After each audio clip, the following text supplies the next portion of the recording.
Birgit, kaotuse numbrid ei ole küll üldse suured, ometi kas lõpus polnud õnne või olid siis Valgevene võistkond nüüd oskuste poolest ikkagi paremad?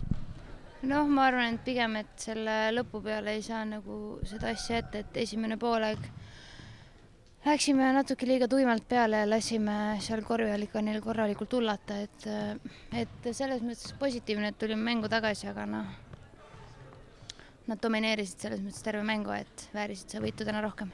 Ometi meil õnnestus ka lausa juhtima minna isegi üle 10 punkti, et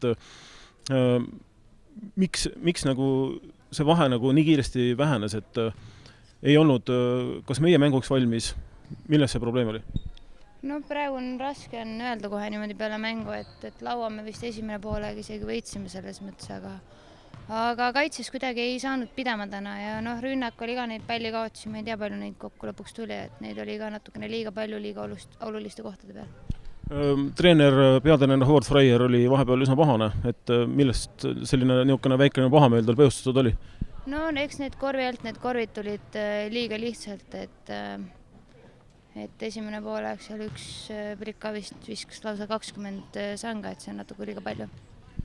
Kerdu on nüüd pingi peal, vaatan, et on soojendusstress seljas, et ei mänginud. Kas Kerdu on väike mingi vigastus või ta on suur jõud Rapla naiskonnale tegelikult?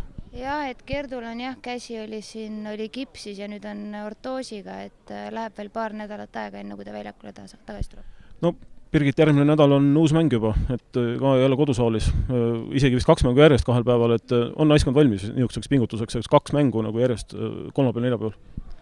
Ja kindlasti oleme, et eks homme puhkame ja teisipäeval juba hakkame valmistuma kolmapäevaseks mänguks ja kindlasti tuleme lahingut andma ja loodame, et saame 2 võita.